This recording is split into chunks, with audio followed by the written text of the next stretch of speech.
नमस्कार दोस्तों, आज हम इस बात पर चर्चा करेंगे कि प्रधानमंत्री पिछले 2 हफ्ते में दूसरी बार जम्मू कश्मीर का दौरा करने पहुंचे हुए हैं। पहले वो जम्मू गए थे, लेकिन आज यानी आज जो तारीख है 7 मार्च, वो कश्मीर घाटी श्रीनगर पहुंचे थे। तो जम्मू कश्मीर की खास अहमियत है आने वाले चुनावों में, उसका मायना जानेंगे, क्यों इम्पोर्टेंट है भारतीय जनता पार्टी के लिए धारा 370 पर फोकस करना, इसके बारे में जानेंगे।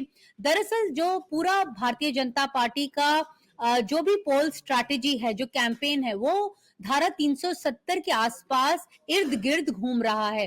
भारतीय जनता पार्टी का मानना है कि धारा 370 हटाने के बाद जम्मू कश्मीर और लद्दाख को दोनों को बेनिफिट हुआ है। जो डेवलपमेंट प्रोग्राम्स पिछले कई सालों से अटके हुए थे, उन्हें एक पुश मिला है, क्योंकि वहां पे जो पहले भ्रष्ट सरकार थी वो अब नहीं है। अब जो है वो जो सरकार है वो सही तरीके से प्रोजेक्ट्स को उनकी मूवमेंट को मॉनिटर कर रही है, ऐसा भारतीय जनता पार्टी का कहना है। ऐसे में प्रधानमंत्री का जो विजिट है वो बहुत इंपॉर्टेंट माना जाता है। आज प्रधानमंत्री जब वहां पर पहुंचे, लोगों से रूबरू हुए, उन्होंने उनसे इमोशनली कनेक्ट होने की भी कोशिश की, उन्हें बताया कि किस तरह से वो वहां पर दिल जीतने आए हैं और कितना प्यार उन्हें वहां के लोग करते हैं, और हर बार जब वो आते हैं उन्हें उनका प्यार और ज्यादा मिलता है। आज वैसे प्रधानमंत्री ने ज्यादा फोकस जो है वो टूरिज्म पर किया। टूरिज्म पर इसलिए क्योंकि जो जम्मू कश्मीर की इकोनॉमी है वो ज्यादातर टूरिज्म पर निर्भर करती है। उन्होंने ये याद दिलाया लोगों को कि पिछले साल यानी 2023 में 2 करोड़ से ज्यादा जो टूरिस्ट हैं वो वहां पर गए थे, जिसका सीधा इन्फ्रेंस निकाला जा सकता है कि उसकी इकोनॉमी पर उसका फर्क पड़ेगा। 2-3 बातें उन्होंने अहम मुद्दे जो हैं वो उठाए। उन्होंने बोला कि स्वदेशी दर्शन योजना के तहत उन्होंने 6 परियोजनाएं जो हैं उन्हें इनॉग्रेट किया है, जिसमें हजरत बल श्राइन जो है वो भी शामिल है। हजरत बल श्राइन जो भी कश्मीर जाता है वो जरूर देखता है, वो लेफ्ट साइड में है, दल लेके दल पूरी रुमानियत जो है वो झलकती है। हजरत बल श्राइन को अगर आप देखने जाएं, वो श्राइन की रीडेवलपमेंट जो है वो की गई है pilgrimage rejuvenation and spiritual augmentation drive के तहत। उसकी बाउंड्री वॉल्स को दोबारा से बनाया गया है, कई जगह लाइटिंग का इशू था उसे इंप्रूव किया गया है, जो जो रास्ता श्राइन तक जाता था उसे जो है वो बेहतर बनाया गया है, सूफी इंटरप्रिटेशन सेंटर को बेहतर बनाया गया है, construction of tourist facilitation centre उसे और ज्यादा अच्छा बनाया गया है, मल्टी लेवल पार्किंग जो है वो बनाई गई है, और जो बुनियादी सुविधाएं हैं उसके ऊपर भी फोकस किया गया है, क्योंकि यहाँ पे काफी लोग जो है जो भी घाटी जाता है वो वहां पर उसे देखने जरूर जाता है। अगली बार अगर आप भी जाएं तो जरूर देखने जाएं। ये सफेद संगमरमर से ये जो श्राइन है बनी हुई है, पर्शियन इन्फ्लुएंस जो है इस पर साफ तौर से दिखाई देता है। इंट्रिकेट कैलीग्राफी यूज की गई है भगवानों के नाम लिखने के लिए। आप ध्यान से देखेंगे तो आपको ध्यान जो है वो दिखाई देगा। तो ये बहुत ही खूबसूरत श्राइन है, इसके ऊपर प्रधानमंत्री ने फोकस किया। साथ में उन्होंने ये भी बोला कि आने वाले समय में 40 ऐसे टूरिस्ट स्पॉट्स जो हैं वो वहां का प्रशासन डेवलप करेगा, उन्हें आइडेंटिफाई करेगा, जहां पर लोग और ज्यादा आएं और अपना समय बिताएं, ताकि जो उसका जो लाभ है जम्मू कश्मीर की इकोनॉमी को बढ़ेगा।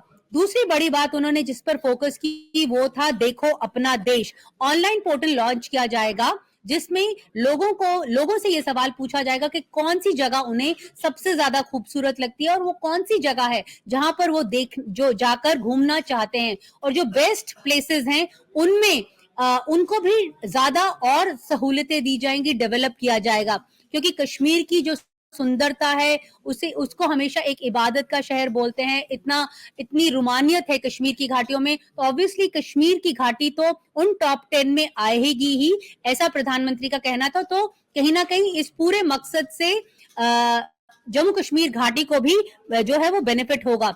तीसरी बड़ी बात थी, उन्होंने प्रवासी भारतीयों को ये गुजारिश की कि ना सिर्फ आप आते हैं और यहाँ पर पैसा खर्चते हैं, लेकिन आप अपने जो विदेश में रह रहे हैं विदेशी मुल्क के 5 फैमिलीज हैं उनको भी भारत आने के लिए जो है बोले, ताकि वो लोग भी आकर भारत में अलग अलग नई नई जगहें देखें, और वो भी यहाँ पर आकर जो है जब वो घूमने आएंगे जाहिर तौर पर पैसा भी खर्चेंगे, जिससे अगेन जो है भारत की इकोनॉमी को भी फायदा पहुंचेगा।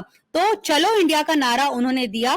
तीसरी बड़ी बात उन्होंने बोला कि जब आमतौर पे हमने देखा है अक्सर हम आप सब लोग जो हैं जब घूमने जाते हैं तो प्लान बनाते हैं, टिकटें बुक करते हैं, होटल्स में बुकिंग करते हैं, तो जो भी यात्रा का बजट होता है उसमें से 5 या 10% जो है किसी भी शहर में आप जाएं तो जो लोकल वहां की जो चीजें हैं वो खरीदें, ताकि जो वहां का जो एरिया है उसके लोकल लोगों को भी फायदा हो, जो वहां के जो फार्मर्स हैं या जो उनके जो प्रोड्यूस जो वहां पे जो लोग करते हैं उसको भी फायदा हो।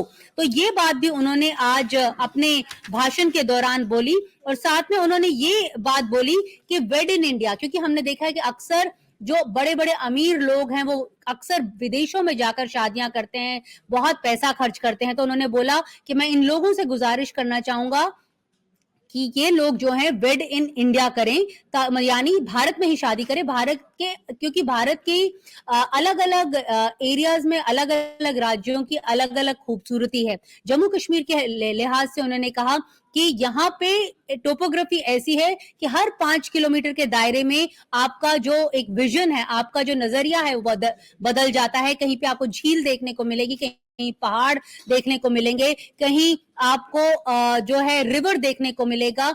तो आप लोग यहाँ आए, 3-4 दिन बिताएं और यहीं पर शादी करें, क्योंकि पिक्चरों में हमने हमेशा देखा है जब रोमांस होता है हीरो हीरोइन के बीच में तो कश्मीर की वादियां में जरूर जो है हीरो हीरोइन पहुंच जाते हैं। तो ऐसा उन्होंने कहा कि आप भी कश्मीर में ही जाकर इस तरह के शादी उत्सव जो हैं वो मनाएं। तो ये थी उनकी टूरिज्म को लेकर जो उन्होंने चर्चा की। दूसरी बड़ी बात जो उन्होंने की थी वो की थी परिवारवाद और साथ में भ्रष्टाचार को लेकर। उनका ये कहना था कि परिवारवाद के कारण जो डेवलपमेंट है वो जम्मू कश्मीर में कई सालों से जो है वो नहीं हो पाया। जो 370 धारा है, परिवारवाद से संबंधित जो लोग रहे हैं उन्होंने जानबूझ के ये जो धारा है वो खत्म नहीं की। उन्होंने एग्जाम्पल दिया कि किस तरह से मिसमैनेजमेंट जो है, करप्शन जो है वो कई जो वहां के संस्थान है वहां पर हो रही थी। जम्मू कश्मीर बैंक का उन्होंने हवाला दिया कि किस तरह से ये जो परिवारवाद के जो लोग हैं अपने ही रिश्तेदारों को इस बैंक में नौकरियां देते थे, ऐसा उनका कहना है। और साथ में उन्होंने कहा मिसमैनेजमेंट के कारण उसे हजारों करोड़ रुपए का नुकसान हो रहा था।